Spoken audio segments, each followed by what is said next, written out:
I work as a night shift janitor at St. Michael's Hospital, and I've been doing this job for 8 years now.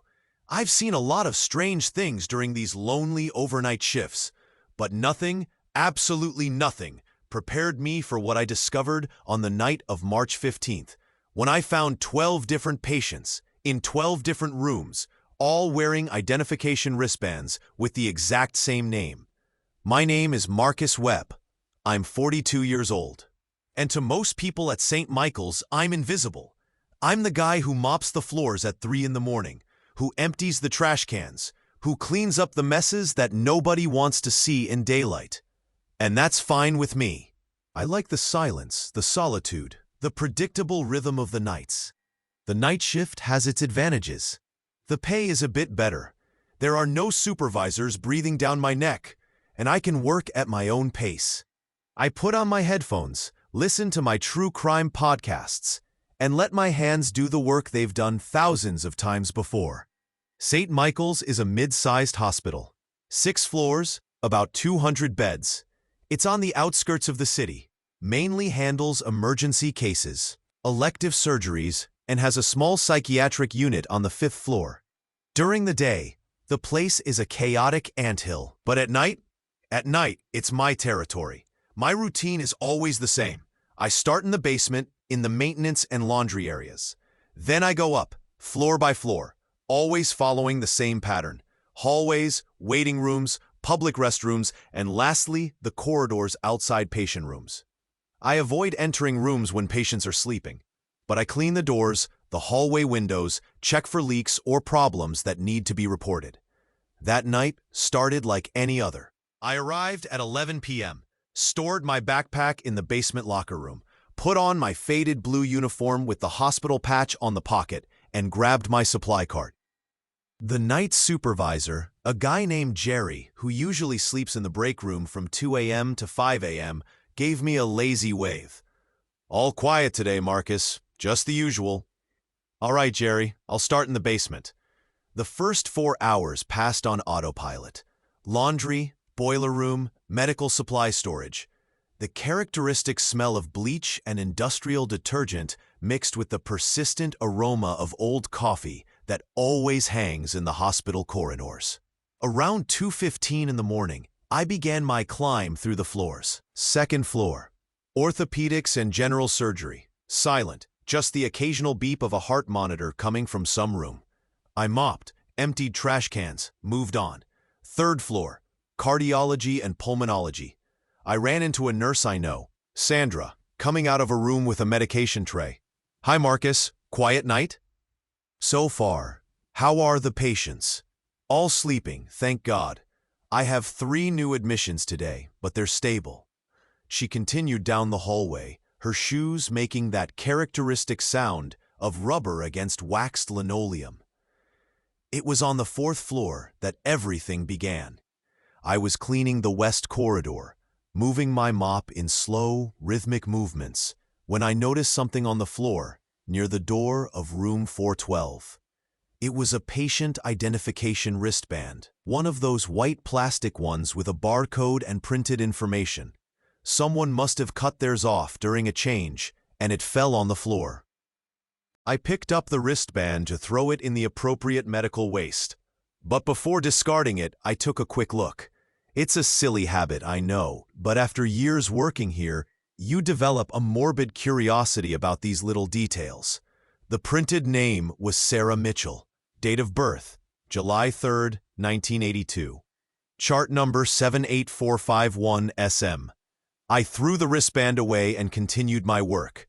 But then, 2 rooms ahead, in 416, I saw another wristband on the floor, this time near the trash can, as if someone had tried to throw it away but missed the target. I picked that one up too, and my stomach gave a small knot. Sarah Mitchell. Date of birth, July 3rd, 1982. Chart number 78451 SM. Identical. Completely identical. Okay, before we continue with this incredible story, I have an important announcement. Many subscribers have reported that YouTube removed their subscriptions without prior notice. Take a quick look at the red button below to make sure you're still subscribed to the channel. I don't want you to miss any exclusive content that's coming. And since you're here, give me that powerful like that helps me so much with the algorithm. Oh, and tell me in the comments, what city are you watching the video from? I love getting to know each of the amazing people who are part of this community. Your participation makes a difference. Let's interact. Now, as I was saying, I was holding two identical wristbands in my hands, and my rational mind was trying to find a logical explanation. Maybe they were twins, or maybe there was an error in the printing system, or maybe I was too tired and wasn't seeing correctly. I put both wristbands in my shirt pocket. I don't know why. Instinct, perhaps. That strange feeling that something wasn't right. I finished the 4th floor and went up to the 5th. The psychiatric unit was always the quietest. Locked doors, low lights, a nurse at the central station making notes in a chart. She didn't even look up when I passed. It was there, in the south corridor of the 5th floor, that I found the 3rd wristband, room 523, on the floor near the IV stand. My hands were shaking when I picked it up. I already knew what I was going to see before I even looked. Sarah Mitchell, July 3rd, 1982, 78451 SM. 3 identical wristbands, on 3 different floors. My heart started beating faster. This wasn't a system error. This was what? What the hell was going on? I stopped my cart in the middle of the hallway and took the 3 wristbands out of my pocket. I placed them side by side, under the fluorescent light of the corridor. Identical. Absolutely identical. Same font, same spacing, same barcode. I needed to understand this. I needed to know if there were more. I abandoned my cart and started walking through the hallways, faster now, looking at the floor, at the trash cans, anywhere a discarded wristband might be. The hospital suddenly felt different, as if I was seeing it for the first time, searching for something that had always been there, but I had never noticed. 5th floor, north corridor. I found the 4th wristband under a wheelchair. Sarah Mitchell. 4th floor, east corridor. The 5th was in a trash can next to the nursing station. Sarah Mitchell. 3rd floor. I found 2 more in different rooms, both in medical waste bins that hadn't been emptied yet.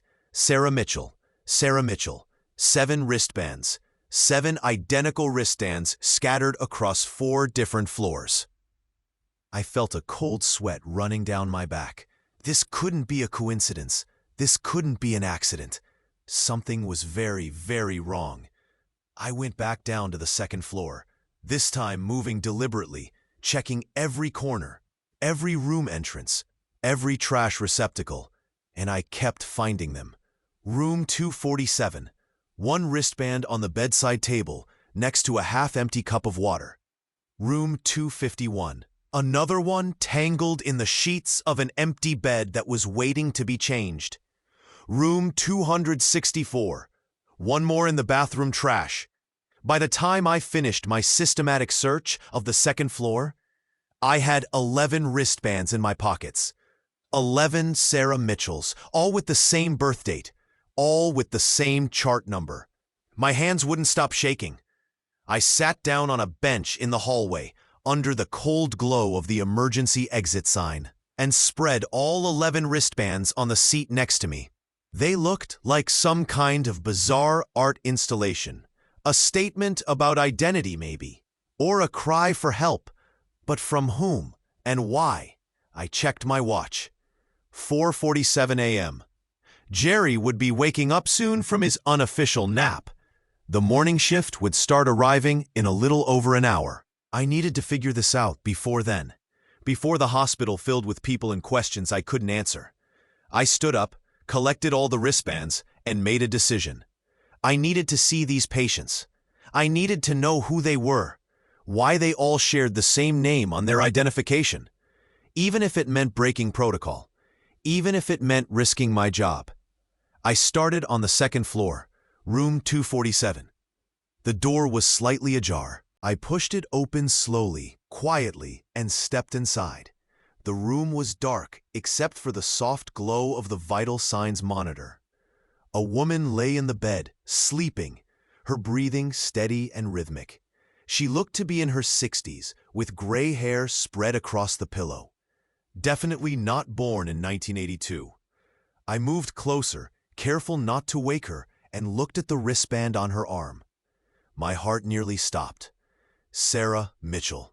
July 3rd, 1982, 7851 SM. But this woman was clearly not 42 years old. She was at least 20 years older. I backed out of the room, my mind racing. I went to the next room on my list, 251. Another sleeping patient, this one a young man who couldn't have been older than 25. Dark hair, athletic build, a cast on his left leg. His wristband said Sarah Mitchell, room 264, an elderly man, probably in his 80s, hooked up to oxygen. His wristband said Sarah Mitchell. I went through every room, every floor, checking every patient whose discarded wristband I had found. And they were all different. Different ages, different genders, different medical conditions. But every single one of them wore a wristband that identified them as Sarah Mitchell, born July 3rd, 1982. By the time I reached the 12th patient, my confusion had turned into something deeper, something closer to fear. What kind of hospital protocol was this? What kind of system error could possibly assign the same identity to 12 completely different people?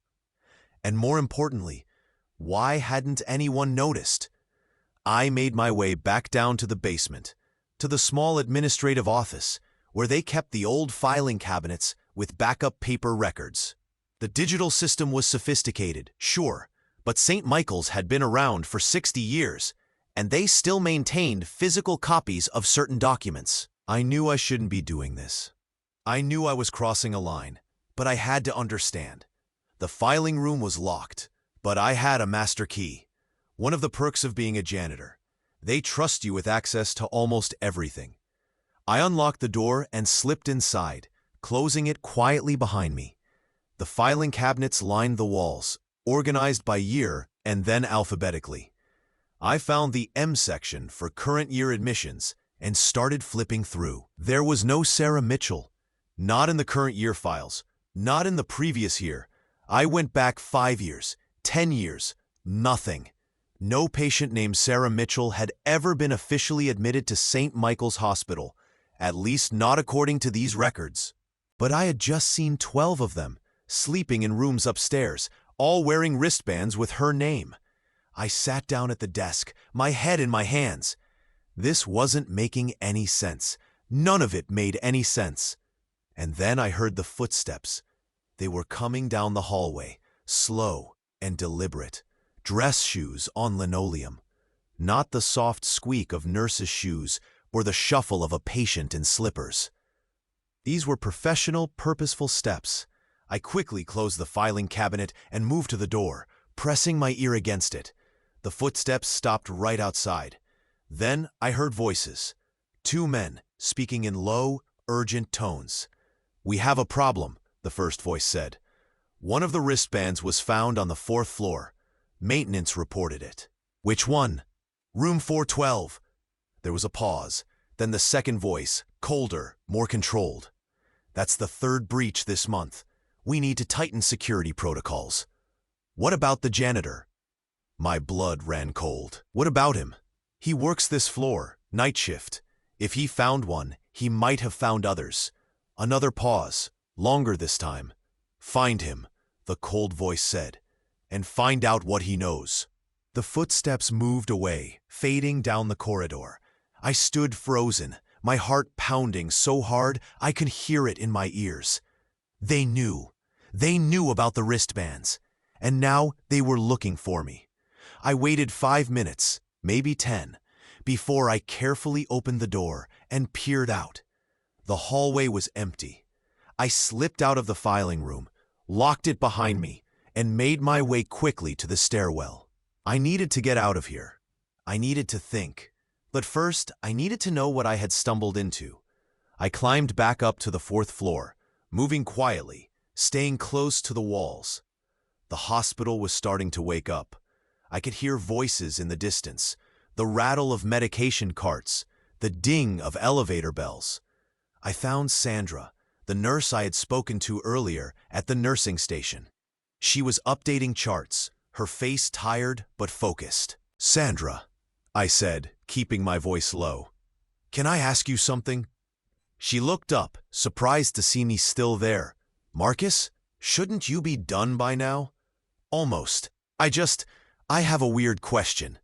Do you know anything about a patient named Sarah Mitchell?" Her expression changed immediately. The professional friendliness vanished, replaced by something harder, more guarded. "Why are you asking about that name?" "I found some wristbands. During cleaning. They all had that name." She stared at me for a long moment, her eyes searching my face. Then she glanced around, making sure no one else was nearby, and leaned in close. "Marcus, listen to me carefully. Whatever you found, whatever you think you know, forget about it. Right now, for your own safety." "What are you talking about? What's going on?" "I can't tell you. I'm not allowed to tell you. But please, trust me. Stop asking questions. Throw away whatever you found and pretend you never saw it. There are 12 patients upstairs with that name on their wristbands. 12 different people. How is that even possible?" Her face went pale. 12. You checked 12 patients? I need to understand what's happening, Sandra. She grabbed my arm, her grip surprisingly strong. "No, you don't. You really, really don't. Marcus, there are programs in this hospital that you don't know about, that I barely know about. Programs that are above my pay grade and yours. And the people who run those programs, they don't like questions. What kind of programs? The kind that protect people. The kind that save lives by hiding identities. That's all I can say. That's all I know." And suddenly, like puzzle pieces clicking into place, it started to make sense. "Witness protection," I whispered. Sandra's face confirmed what I already knew. "I didn't tell you that. You figured it out on your own, and now you need to forget you figured it out." "The patients upstairs? They're all in witness protection? They're using fake identities?" "One identity," Sandra corrected quietly. "One identity that's registered in the system. One identity that appears on all official documentation. But 12 different people being protected under that same umbrella identity. It's a new protocol, designed to confuse anyone trying to track them through medical records. That's why there's no file for Sarah Mitchell. That's why there's no file. Sarah Mitchell doesn't exist. She's a ghost, a placeholder. And those 12 people, they're here because they testified against very dangerous individuals. People who would kill them if they knew where they were." I felt the weight of what I had discovered settling on my shoulders. And I just compromised all of them. "No," Sandra said firmly. "You didn't. Because you're going to go home right now, and you're never going to mention this again. To anyone. Not to Jerry. Not to your friends. Not to your family. You're going to pretend this conversation never happened." "The men in the hallway, they were talking about finding me." Her eyes widened. "You heard them? Marcus, you need to leave. Now. Use the back stairwell. Don't clock out. Just go." But my job." "Your job will be here tomorrow if you're smart about this. But if those men find you ask them questions, if they think you're a security risk, your job will be the least of your problems." She pulled a small card from her pocket and pressed it into my hand. "This is the number for hospital security. The real security, not the suits. If anyone contacts you, if anyone threatens you, you call this number and you ask for Director Chen. You tell him Sandra Reeves sent you. He'll know what it means." I looked down at the card, then back at her. "Why are you helping me?" "Because you're a good person, Marcus. You were just doing your job. And because I know what it's like to stumble into something you were never supposed to see." She glanced at her watch. "You have about 3 minutes before the morning shift arrives. Go." I didn't need to be told twice. I went to the stairwell and descended quickly, taking the steps 2 at a time. My mind was racing faster than my feet. 12 people. 12 lives depending on a system of anonymity that I had almost exposed through pure curiosity and a handful of discarded wristbands. I reached the basement, grabbed my backpack from my locker, and headed for the employee exit at the back of the building. The early morning air hit my face, cold and sharp, as I pushed through the door. I was halfway across the parking lot when I heard my name. Marcus Webb. I froze. The voice was calm, professional, and somehow more frightening because of it. I turned slowly. A man stood near a black sedan, arms crossed. He was in his 50s, wearing a dark suit, his expression unreadable. "We need to talk," he said. "I don't know anything," I said quickly. "I was just cleaning. I found some wristbands. I got curious, but I understand now. I won't say anything to anyone." "I know you won't," the man said. He pulled out a badge. "I'm Director Chen. Sandra called me. She said you might need protection." I felt my knees almost buckle with relief. Protection from who? From the same people those 12 patients are hiding from. You accessed restricted files. You made inquiries. There are people who monitor those things, Marcus. People who don't work for this hospital. People who work for the individuals that those witnesses testified against. But I didn't mean to. I know, and that's why I'm here. To make sure your curiosity doesn't get you killed. He gestured to the car. "Get in. We need to debrief you, establish some protocols, make sure you understand the seriousness of what you've stumbled into." I hesitated. Every instinct told me not to get into a car with a stranger, badge or no badge. Chen seemed to read my mind. He pulled out his phone and dialed the number, then handed it to me. "Here, talk to Sandra." I took the phone. Sandra's voice came through immediately. "Marcus, it's okay. Director Chen is legitimate. I've worked with him before. You can trust him." I handed the phone back and got into the car. We drove for about 20 minutes, not saying much, until we reached a small office building on the outskirts of town. Chen led me inside, through security, and into a conference room with no windows. A woman was waiting there, along with another man in a suit. They introduced themselves as federal agents working with the Witness Protection Program. For the next 2 hours, they asked me questions. What did I find? Who did I tell? What exactly did I see? I answered honestly, explaining my routine, the wristbands, my search through the patient rooms, the filing cabinet, everything.